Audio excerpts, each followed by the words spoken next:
kita mulai dari prosesor.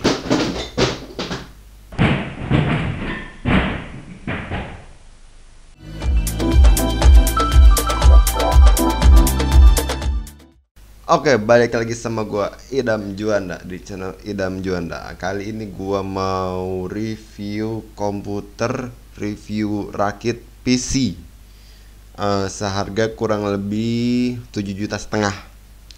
Apa aja sih rakit PC-nya? Mungkin sebelumnya gua pernah bikin review rakit PC gaming seharga 7 juta, kurang dari 7 juta. Pasnya sekitar 6,8 juta. Gue belinya itu eh, parts-partsnya itu ada yang baru dan ada beberapa yang diganti. Oke, kita mulai dari prosesor.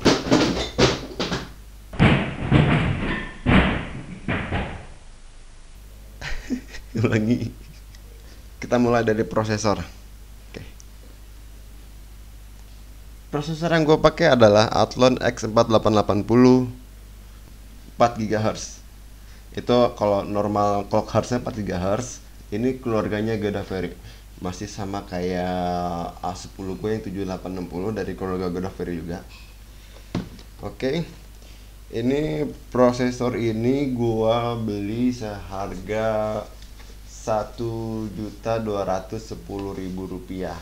Kenapa gua beli X4880K? Alasannya simpel. Karena yang gua beli di A10 7860K itu udah ada graphic cardnya atau GPU-nya. Jadi sebenarnya gue udah beli VGA dari Digital Alliance seharga kurang lebih 2 jutaan.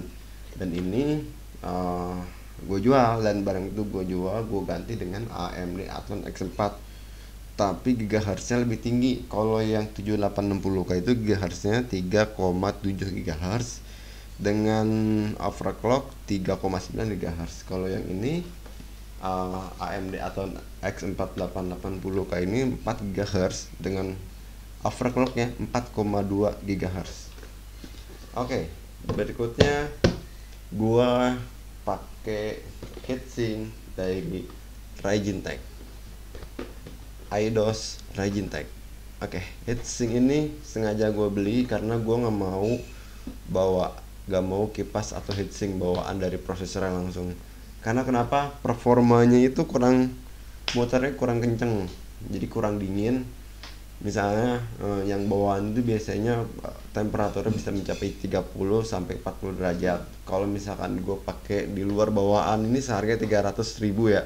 Ryzen Tech 300.000 itu harganya kurang lebih jadi temperaturnya itu bisa di bawah 20 derajat Celcius. Jadi lebih dingin. Jadi misalkan lu kerja berat, lu lagi ngedit terus sambil main game sambil upload, itu pasti prosesor lu bakal panas, dan kalau panas biasanya bakal ngehang komputer lu. Nah, kalian itu iya, lu harus ngedinginin prosesor lu pakai pendingin yang lebih recommended kayak ini contohnya. Oke, berikutnya motherboard. Seperti biasa, motherboard ini belum ganti, masih motherboard yang lama yang FM2A68M DG3 Plus. DG3 Plus ya, bukan DG2 Plus. Ini harganya sekitar 800.000. Tapi tempatnya nanti gua taruh di deskripsi harga tepatnya berapa. Ini motherboard ini udah support USB 3 dan SATA 3.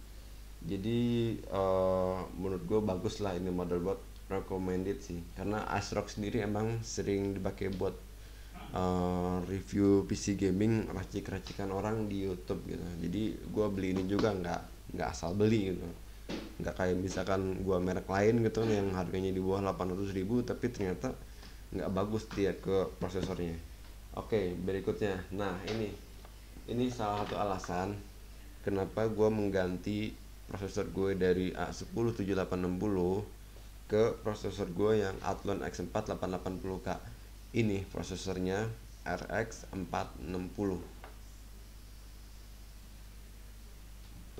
Nah, RX 460 4 GHz OC clock ini prosesor nggak support di A10 7860. Jadi hati-hati kalau lo beli.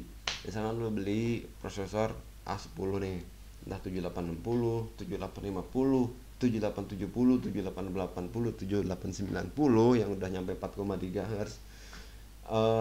Proses VGA-nya kalau bisa jangan beli yang RX karena nggak bakal support. Jadi VGA dari bawaan GPU-nya itu VGA jenisnya R7. Jadi kalau misalnya lu beli R7 ditambah dengan VGA ditambah dengan prosesor A series itu cocok ya. Jadi bakal terjadi dual VGA, jatuhnya dual VGA gitu. Soalnya bawaan A10 sendiri speed clocknya itu kalau nggak salah VGA itu sekitar 700 MB 700 MB. Kalau yang R7 itu sekitar 1 GB atau sampai 2 GB gitu. Jadi kalau bisa digabungin ya bisa mencapai 3 GB lah. Gua beli ini juga mungkin karena ketinggian ini udah 4 GHz, jadi makanya gue jual prosesornya. Terus dan jangan sampai lu beli PSU yang abal-abal. Gue beli PSU dengan merek Antec 500p 500 watt 88%. Apa ini? Efisiensi 88% ya. Jadi bukan 80 tapi 88% efisiensi. Ini seharga Rp500.000.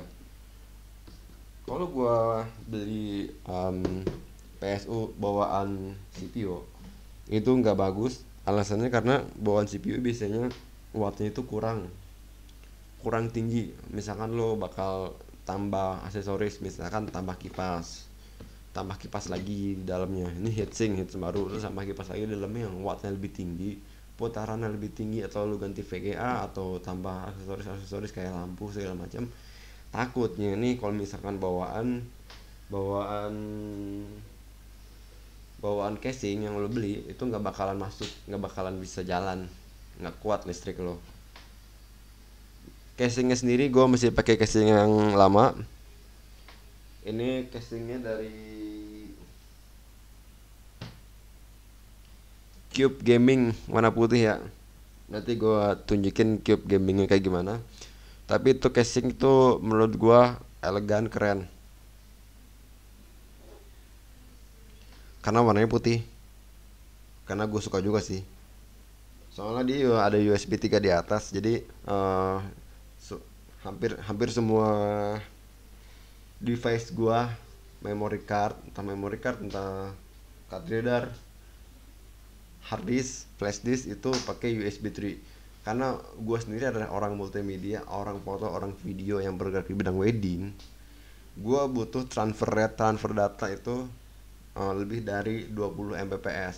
Jadi kalau misalkan di bawah 10 Mbps, dimana data gue setiap gue hasil kerja itu bisa nyampe 5-10 GB, ya kalau misalkan di bawah 10 lu bakal lama mindahinnya gitu. Lu nggak bakalan sempat buat ngedit lagi, nggak bakalan sempat buat mungkin kerja lagi, mungkin buat backup karena lu cuman punya satu flash disk segala macem.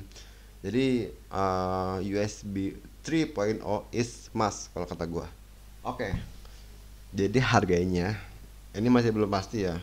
Tapi nanti bakal gua kasih link description, bakal gua tunjukin di deskripsinya total harga yang gua beli.